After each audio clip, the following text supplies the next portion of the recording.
Do you ever notice how quick we are to call ourselves broken? And what we really are is wounded.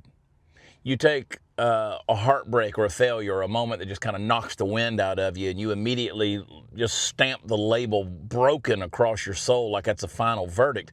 But listen, the Bible doesn't treat you that way, and neither does God. The scripture makes a very clear distinction that we tend to forget, and that is this.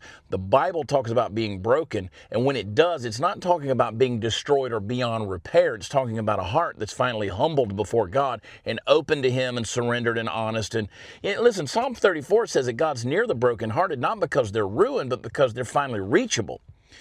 But when you get wounded, that's different. A wound comes from living in a fallen world with fallen people. You love somebody, you trusted somebody, you hoped for something, life cut you. That doesn't make you broken.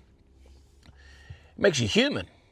Now, here's the good news. Every time Scripture talks about being wounded, it talks about being healed. Psalm 147 says He binds up our wounds.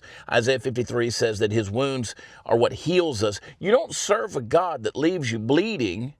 You serve a God that steps into the pain with you and starts stitching up what life tore open. So let me say this as plain as I can, okay? Brokenness, that's a posture. Wounded, that's a condition. Broken leads you to God. Wounded draws God to you. One reveals your need, the other reveals His power. So you're not ruined. You're not, even if you are broken, you're still recovering because you're not discarded. You're being restored. You're not too far gone. You're in the hands of a healer who actually cares.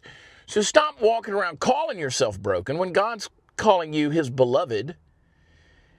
You might be wounded, but you're healing and you're worth saving and your story's not over. Your healing's already begun. So just walk in that, okay? Be encouraged by it. You give up? You done? All right. I don't blame you. I love y'all. God bless. There you go. There's that.